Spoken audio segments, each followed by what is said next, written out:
Quando eu vi a Marta pela primeira vez na TV foi num Pan-Americano. E aí foi onde eu falei pra minha mãe que eu queria mesmo ser jogadora de futebol. Eu lembro até hoje, falei, mãe, um dia a senhora vai me ver na TV.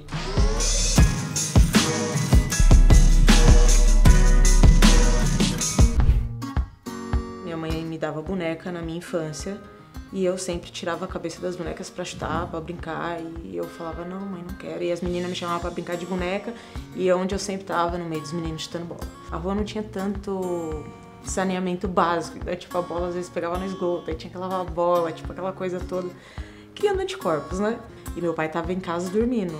Ele não me dava chave pra eu sair pra jogar bola. Ele não gostava de jeito nenhum. Hoje em dia ele aceita de boa e até fala que eu sou o orgulho dele, mas antes, nem pensar. Tipo assim, não era hipótese alguma pra ele isso. Então eu pulava um muro escondido e ia jogar bola. Voltava toda arrebentada, dedo estourado, porque não tinha esteira naquela época direito. Quando eu voltava, meu pai já tava no portão me esperando, porque a vizinha já tinha me dedurado. E era assim, toda semana a mesma coisa. Período de férias escolares, eu ficava na rua, tipo assim, até tarde, horrores. E minha mãe falava, entra pra dentro agora. Tipo, era 10h30 da noite e a gente chutando bola. E às vezes não tinha bola, tipo, de futebol mesmo, a gente chutava bola de basquete. Foi uma parte da minha infância que eu sei que eu aproveitei muito. Há uns 8 anos. Foi quando eu falei pra minha mãe que eu queria jogar futebol mesmo, né? E aí foi quando eu vi, tipo assim, que realmente era aquilo. Só que o lado familiar do meu pai não queria muito. Então, tipo, Bernardina, vai deixar sua filha jogar futebol? Por que futebol? Nada a ver, Bia tem que fazer outra coisa. E minha mãe falava, não, ela vai fazer o que ela quer. E meu pai, ele também era aquilo. Futebol é coisa de menino. Então, tipo, a minha mãe, ela sempre aceitou super de boa. Tanto é que ela me incentivou a dar os primeiros passos, assim. Ela comprou chuteira, ela comprou bola, ela comprou meião, tipo, uniforme. Tinha que fazer teste, tinha toda de branco. Aí, pô, ela ia comprar um uniforme bonitinho. E aí foi quando eu entrei numa escolinha. E aí lá foi onde eu realmente comecei a engrenar. E aí eu jogava no meio dos meninos. Eu era a única menina que tinha naquela época. E às vezes os meninos chegavam e falavam assim, Bia, Maria Macho. E aí começava a me xingar. E aí eu não tinha muita noção, então eu batia nos moleques. Eu tava porrada mesmo. E aí meu treinador falava assim, não é pra você fazer isso. Eu falei assim, então manda ele parar, mano. Tipo assim, eu ficava muito revoltada com aquilo. Só que com o tempo eu fui entendendo e aceitando que, tipo, não tem muito o que fazer. O que as pessoas falam sobre mim não diz quem eu sou. E aí, ao passar do tempo, eu fui entendendo isso, mas sofria muito com preconceito, principalmente dos pais de alguns meninos que não aceitavam de forma alguma que muitas das vezes eu era titular no lugar do filho. Daí eu fui pro São Bernardo, que foi a primeira escolinha feminina mesmo que eu participei, mesmo no meio das mais velhas ali, né? Mas já vivenciei. E aí foi quando eu percebi que eu não tava, tipo assim, a única bolacha fora do pacote, sabe? E aí eu olhei e falei assim, opa, futebol feminino realmente existe mesmo. E não teve nenhum momento que viraram pra você assim e falaram, tipo, putz, futebol feminino não é carreira, não vai dar certo, não tem... Inúmeras vezes. Inúmeras vezes. Mas eu tinha muito claro na minha mente o que eu queria, todos os meus objetivos. Eu sempre fui muito assim, desde pequena. Tipo, se eu quero, eu posso, eu vou conseguir, eu vou lutar por isso. Eu olhava pra minha mãe e ela falava, filha, é isso que você quer, eu tô com você. Tipo, ela nunca foi a pessoa que falou assim, filha, para, isso não dá. Ela nunca falou isso pra mim. A minha mãe sempre foi uma mulher muito determinada. E embora a gente tinha muitos altos e baixos dentro de casa por conta do alcoolismo do meu pai, eu olhava pra ela e via que ela não desmoronava nunca. Tipo assim, eu olhava pra ela e sempre via ela muito forte, muito resistente. Então, por que eu ia desmoronar? Por que eu ia desistir se a minha maior incentivadora, tipo, a minha maior inspiração, ela não desistia apesar de tudo? Então, tipo, a minha maior força diária todos os dias sempre foi ela, assim. Eu olhava pra ela e falava assim, não, é por ela. Eu olhava pro meu sonho e falava, pô, eu quero ser jogadora de futebol, mas eu não quero só ser jogadora de futebol porque é meu sonho. Eu quero ser jogadora de futebol pra poder mudar a realidade da vida da minha mãe. Era, tipo, tudo que eu pensava dentro da minha carreira, do meu futuro e dos meus planos, era sempre a minha mãe comigo. Eu fui pro Centro Olímpico, eu tinha 14 anos. E aí eu fui pro Mundial Sub-20 na Papua Nova Guiné. E aí quando eu volto, surge essa oportunidade para eu ir pro Rio Preto. Na época, o Rio Preto era um time a ser batido dentro do futebol feminino, tanto é que tem muitos títulos de Campeonato Paulista e Campeonato Brasileiro. E aí eu fui, nova de tudo, né? Não tinha tanta experiência. Eu fui com muita cara e com muita coragem, assim, para aquela realidade. Eu fiquei lá 1 ano, fui campeã paulista com o Rio Preto, e aí de lá eu já fui pro Flamengo. É onde eu realmente vejo que vai fluir.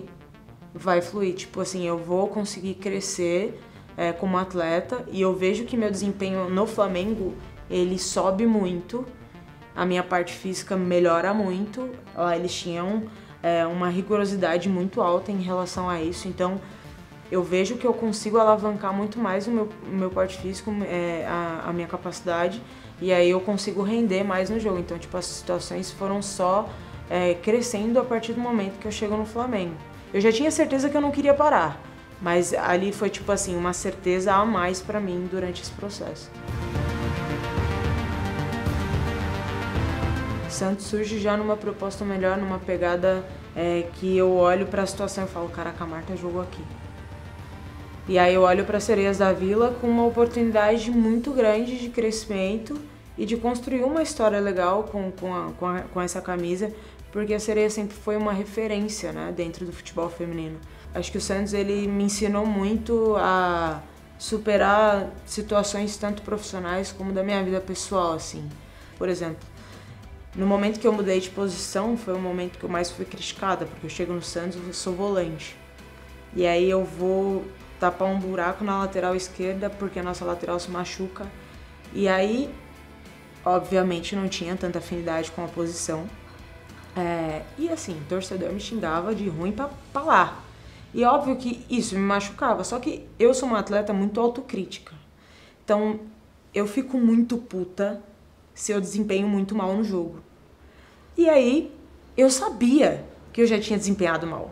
E aí comecei a trabalhar com a psicóloga pra poder melhorar essa questão, tipo assim, aí eu fui entendendo, e aí eu comecei a ver vídeo de jogador, vi vídeo do Marcelo, ver vídeo do Cafu, mano, eu vi vídeo de tanto lateral esquerdo. Então, tipo, esse momento de transição de posição foi um momento que me feriu muito, mas que me fez crescer demais, assim, né, porque eu tive que ser muito resiliente. E aí quando eu parei de olhar só o que o torcedor falava e comecei a buscar um feedback de alguém, por exemplo, da comissão técnica, que queria me ajudar a crescer, foi onde a chave virou assim dentro de mim. Então eu me sinto muito honrada de ter feito parte dessa história, porque me fez crescer assim como todos os outros clubes, mas eu sinto que no Santos eu comecei a criar mais a identidade de Bia Menezes e me mostrar muito mais para o mundo do futebol feminino. Pandemia, a gente não podia ficar no alojamento do Santos, que era dentro da Vila Belmiro, todo mundo pra casa. Eu lembro de treinar com a minha mãe aqui, exatamente aqui. O nosso preparador físico da época passava os treinos online, em grupos, e ela fazia os exercícios do meu lado. Eu tenho um vídeo dela que ela tá fazendo um skipping toda descoordenada, bonitinha. E ela faz, tipo assim, com o maior prazer do mundo do meu lado. Então, esse período de pandemia foi um período, assim, que a gente já tinha uns laços muito estreitos. Foi um momento que a gente se unificou muito mais, assim. A gente fez festa de aniversário juntas aqui, a gente saía pra ir no sacolão comprar as coisas juntas a pé, descia essa ladeirona que tem aí, e aí subia com a sacola. Então a gente teve muitos momentos marcantes aqui dentro. Cara, eu confesso que com muita dificuldade eu venho pra cá. É difícil. Porque olhar pra tudo isso aqui não ver ela me dói. Esse sofá que ele normalmente ficava naquela parede. E aí todas as vezes que eu abro a porta e ela não tá no sofá, por exemplo, é a cena que mais me machuca. Porque todas as vezes que eu falava que eu tava vindo, ela me esperava sentadinha no sofá pro almoço. Todas as vezes. Então, vir pra cá é muito difícil. Ao mesmo tempo que eu gosto muito de estar aqui, é como se eu sentisse um vazio. Por mais que eu saiba que hoje ela tá, tipo, muito orgulhosa da mulher que eu tô me tornando, olhar pra todas as minhas conquistas e algumas delas não ter ela do meu lado, fisicamente falando, é complicado. Me dói por olhar a minha realidade hoje e saber que ela não tá aqui pra poder desfrutar do melhor que ela tanto sonhou comigo pra conquistar, sabe? Mas as lembranças que eu carrego comigo dela aqui são únicas, assim. Ela sempre vai estar viva dentro do meu coração e na minha memória. Por mais doloroso que seja, eu costumo dizer que a saudade é uma dor que ela não passa. Nunca vai passar. Eu posso me acostumar com a saudade, me acostumar com o aperto no coração, às vezes tem algum problema e não tenho ela para deitar no colo para conversar, mas os conselhos dela sempre estão frescos na minha memória. Então, todas as vezes que eu tenho alguma situação difícil, eu tento lembrar de tudo que ela me dizia, e é exatamente isso que me dá força para continuar, sabe? Eu tava aqui num final de semana e ela reclamava muito de dor de cabeça, dor de cabeça, dor de cabeça. Na hora que a gente chegou no hospital, o médico pede uma tomografia, só que eu levei ela pro hospital da nossa médica do Santos, que ela tava de plantão no dia. Falei, doutora, eu vou levar minha mãe aí, a gente pede uma tomografia só pra ver o que tá acontecendo. Porque minha mãe tá muito mal, eu tô com medo da minha mãe tá tendo um AVC, sei lá, qualquer coisa. Nunca imaginei um câncer. E aí minha mãe subia pra fazer raio-x, fazer tomografia, fazer ressonância, voltava, os médicos rodeavam a maca e ninguém me falava nada. E eu, tipo, sentada assim, tipo, mano... Até um dia que eu falei assim, mano, eu preciso fazer alguma coisa, senão eles vão ficar cochichando e não vão falar nada. Eu enquadrei os médicos e falei assim, vamos, abre o jogo. E aí foram quando os médicos me falaram que minha mãe tinha um glioblastoma grau 4 cerebral, num estado muito avançado, e que ela ia precisar fazer uma cirurgia. E aí eu fiquei estagnada, né? Falei, meu Deus, uma cirurgia cerebral, minha mãe vai morrer. E aí minha mãe, ela vira pra mim e fala assim, filha, o que a mamãe tem? E aí eu paraliso. Eu não consigo responder pra ela o que ela tem. E aí eu começo a entrar em desespero. Não, mãe, não é nada. E aí depois eu falo pra ela, a senhora tá só com um negocinho na cabeça, mas já vai resolver. A senhora vai ficar bem. 2 dias depois a minha mãe entra na cirurgia. E aí eles conseguem retirar boa parte desse tumor, só que o tumor ele era maligno. Então a minha mãe ia morrer. Minha mãe entra pra cirurgia, então eu venho pra casa. Quando no outro dia meu celular toca. Eu pensei, é do hospital. Quando eu olho, um número desconhecido, atendi. Aí minha mãe, oi Finha. E ela me chamava assim, oi Finha. Aí eu, mãe, tá me ligando? Onde você tá? Ela, tô no quarto, vem me ver. Sai correndo daqui de São Bernardo pra Santa Casa. Chego lá, minha mãe tá lá, tipo, toda risonha, toda feliz. E aí, a minha mãe guardava muita mágoa do meu pai, por conta de tudo que ele fez. E a primeira coisa que ela me fez quando me viu foi pedir o telefone pra ligar pro meu pai. E ela queria perdoar ele, tipo, por tudo que ele tinha feito pra ela. Aquela cena nunca sai da minha memória, porque, apesar dos pesares, ela perdoou ele com todo o coração dela. E aí ela ficou em Santos comigo, setembro, outubro e até o dia 21 de novembro. Só que nesse período todo, ela oscilava muito. Então, tipo, tinham momentos que ela tava muito bem e tinham momentos que ela tava, tipo, muito mal. E aí um dia, em casa, ela falou assim, filha, me leva pra ir no banheiro. No caminho até o banheiro, ela ficou muito ofegante. E aí a saturação dela começou a baixar. Começou a baixar. E aí eu cheguei no quarto, aferi a pressão dela, a pressão tava normal, só que ela não tava conseguindo respirar. Peguei ela, coloquei no carro, corremos pro hospital. Chegamos no hospital, a saturação dela tava 23, 28, tava muito baixa. E aí eu deixei ela na emergência, abri ficha, vi ela de novo na emergência, falei pra ela que ia dar tudo certo, que a gente ia sair de lá, e foi a última coisa que eu disse pra ela.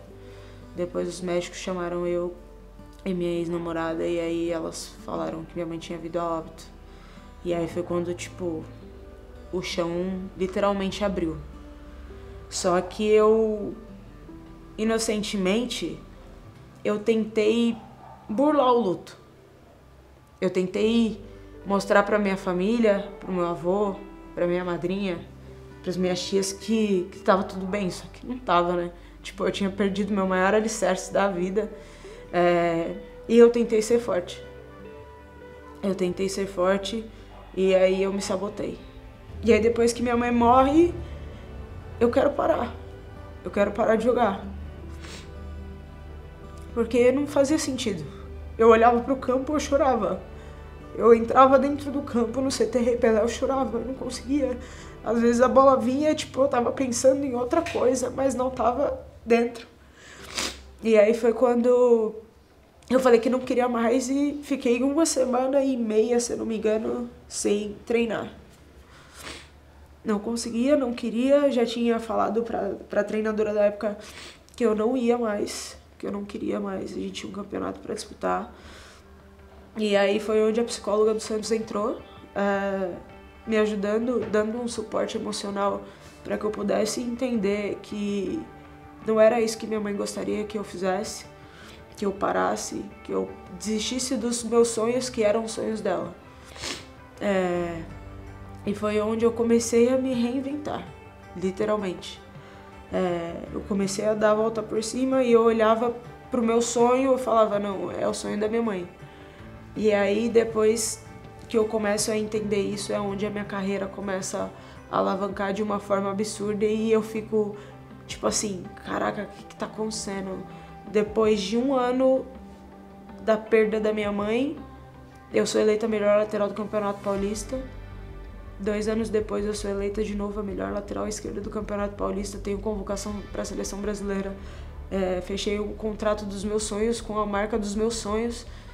E eu vejo que hoje eu vivo o melhor momento da minha carreira porque eu soube entender que, apesar dos pesares e da ordem natural da vida, a minha mãe, ela sempre esteve presente. Ela sempre me iluminou nesse caminho. A minha mãe, ela sempre foi muito apaixonada pelo São Paulo. Desde que eu sou pequenininha, ela sempre falava: eu tenho um goleiro artilheiro, ela falava. O meu goleiro faz gol, né? Ela falava pra mim. E ela tinha uma paixão muito grande pelo Rogério Ceni. Ela falava, ele joga muito, ele pega muito. Apesar dela não saber nada de futebol e chutar a bola zero, ela tinha essa coisa com o Rogério Ceni. E quando a proposta do São Paulo chega, eu não penso 2 vezes. A minha decisão foi em realizar o sonho dela, porque eu sei que o sonho dela era que eu jogasse no time do coração dela.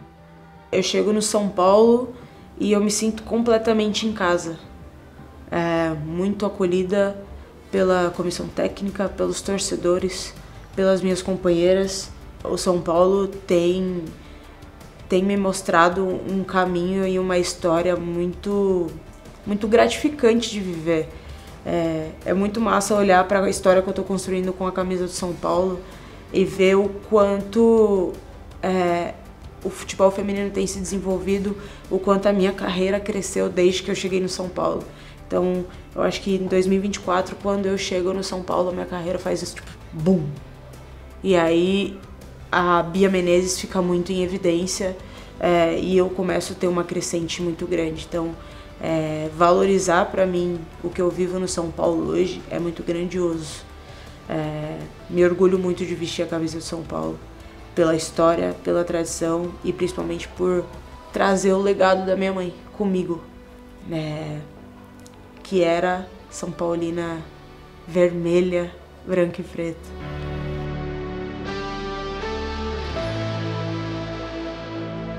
Ela não chegou a ver você na seleção principal? Não. Como é que foi ser convocada e poder falar? Foi épico, porque eu pulava nessa sala aqui, igual eu abria essa porta aqui e gritava, tipo assim, aos berros, aos prantos. Esse teto, tipo, ele não é tão alto, eu achava que eu tava pulando, tipo, muito alto, muito feliz. E aí quando eu começo a contar pra ela, eu começo a chorar, tipo, olhando pro céu. Eu costumo dizer que ela é uma estrela E eu sempre faço isso olhando pro céu para que eu tenha uma direção e ela saiba que, tipo, a filha dela, apesar de sentir muita saudade, vai seguir realizando os sonhos que eram nossos, sabe? Então, todas as vezes que isso aconteceu, na minha primeira convocação eu contei pra ela, na minha segunda convocação também eu contei pra ela, na minha terceira convocação eu também contei pra ela, no meu primeiro gol pela seleção brasileira eu dediquei pra ela, porque é exatamente isso. Ela pode não estar fisicamente, mas eu tenho certeza que hoje a luz que me ilumina, que me guia, que me faz brilhar em muitos momentos é ela do meu lado. Eu tenho muito ela, o jeito, a calma, né? O coração muito mole pra tudo, que às vezes as pessoas confundem com você ser idiota, mas isso é ela, isso é o que ela foi pra mim.